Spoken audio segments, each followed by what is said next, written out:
The downing of Ukraine International Airlines Flight 752 and the deaths of all 176 people on board, newlyweds flying home from their wedding, graduate students charting ambitious careers, whole families returning from visiting relatives, have come to be portrayed as a tragic asterisk tacked onto the dramatic tale of how Donald Trump and Iranian Supreme Leader Ayatollah Ali Khamenei nearly went to war in the early days of 2020. Over the weekend, for example, the New York Times published a comprehensive and vivid account of the week-long U.S.-Iran showdown. While the article ran more than 6,500 words, it included only one sentence on the plane crash. In the confusion, a Ukrainian civilian passenger jet was destroyed by an Iranian missile, the reporters wrote. Trump, meanwhile, has claimed vindication for his handling of the crisis with Iran, but has barely mentioned the demise of Flight 752, other than to speculate about what caused the aircraft to explode. He has tweeted often, including in Farsi, about the anti-government protests currently roiling Iran without referencing the impetus for them, the Iranian military accidentally shooting down the airplane, whose passengers were mostly Iranian nationals, and the country's leaders then lying to their own people and the world about it for days. But the shoot-down isn't just some side event in the latest chapter of this story. It is the story, just as much as the U.S. and Iranian governments deciding to de-escalate hostilities is. The incident is a glaring example of how the months-long tit-for-tat between the two countries, which is far from over, even though their confrontation is for the moment less violent, can spiral out of control even when neither side wants it to. And it should serve as a counterweight to any notion that the parties have full command over the struggle they've been stepping up ever since the Trump administration withdrew the United States from the Iran nuclear deal in 2018. Iran's response to Soleimani's killing is coming. It's revealing that the most recent round of hostilities between the countries was bookended by mistakes and misperceptions.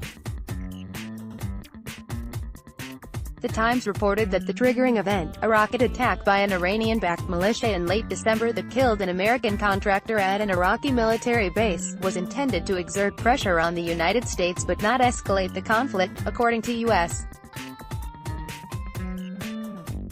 intelligence assessments.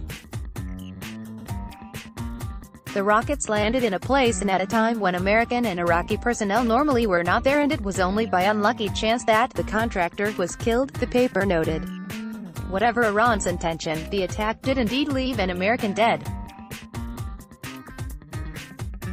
which prompted the Trump administration to kill dozens of militia members in retaliatory strikes, which led to supporters of that militia storming the U.S. Embassy in Baghdad. Resulted in Trump ordering the targeted killing of the Iranian General Qasem Soleimani in Iraq, which moved Iran to fire missiles at Iraqi military bases hosting U.S. forces, which caused the Iranians to brace for blowback from the United States, creating the conditions in which an Islamic Revolutionary Guard Corps missile operator apparently mistook Flight 752 for an American cruise missile and, with 10 seconds to act and his communication channels malfunctioning, blasted it out of the sky above Tehran. Iran seemed to carefully calibrate its missile barrage on Iraqi bases, which damaged U.S. military airfields, blast walls, and various facilities but inflicted no casualties, to symbolically avenge Soleimani's death without dramatically ramping up its fight with the United States. And the Trump administration chose to respond with similar restraint, asserting that the Iranians were standing down, and that Washington effectively would as well, by limiting its retaliation to additional economic sanctions. The two foes even exchanged de-escalatory messages over encrypted fax via the Swiss embassy in Tehran. But if one needed an illustration of the difference between intentionally escalating hostilities during a crisis and unintentionally doing so, there's no starker one than the Iranian military, more or less precisely firing missiles at specific U.S. military targets and then, hours later, accidentally launching a missile that obliterated a plane with Iranian citizens on board. Read, the Soleimani assassination is America's most consequential strike this century. The downing of Flight 752 shows how even restrained retaliation could quickly turn into inadvertent escalation, and how actors in international crises are often less capable than their adversaries assume they are, especially when they're in a defensive crouch. Jacqueline Schneider, a national security expert at Stanford University's Hoover Institution, wrote on Twitter.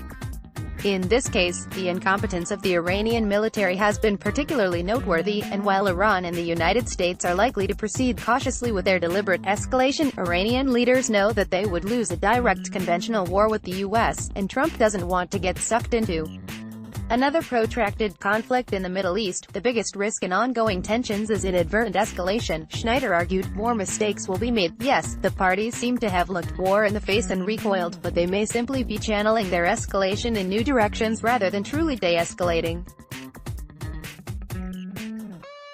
As the Trump administration heaps economic pressure on Iran and shines a spotlight on anti-government demonstrations there, and as Iran's leaders grapple with this serious internal challenge to their rule and act out further by, say, launching cyber attacks, mobilizing proxy forces, or backing out of their commitments under the nuclear deal, the conflict could spin out of control again.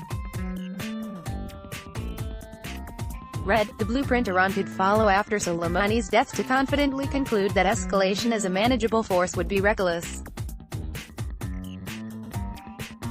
Imagine, for instance, that those Iranian missiles had killed Americans, something Trump has deemed unacceptable, and threatened to counter with overwhelming force.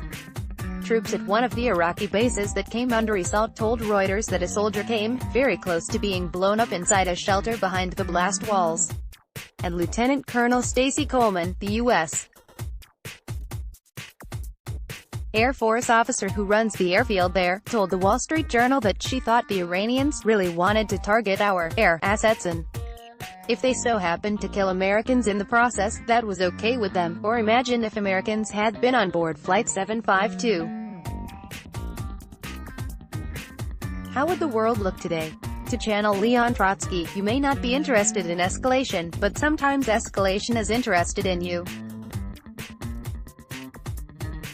It's a fallacy to presume that state actors can completely control a crisis. After all, who would have predicted that Iranians would be in the streets this week calling for the downfall of the supreme leader as Trump cheers them on? Most obviously, humility is in order. Robert Jervis, an international relations theorist at Columbia University, wrote recently, regarding the lessons of the U.S. standoff with Iran. My guess is that neither President Donald Trump nor the Iranians know what they will do next, and what they think they will do may be different from what they will do when the time comes. Next time, and there will be a next time. The Swiss and their encrypted fax machine may not be sufficient to avert a war no one wants. We want to hear what you think about this article. Submit a letter to the editor or write to letters@theatlantic.com. Uri Friedman is a staff writer at The Atlantic, covering national security and global affairs. Connect Twitter. Let's block ads. Why?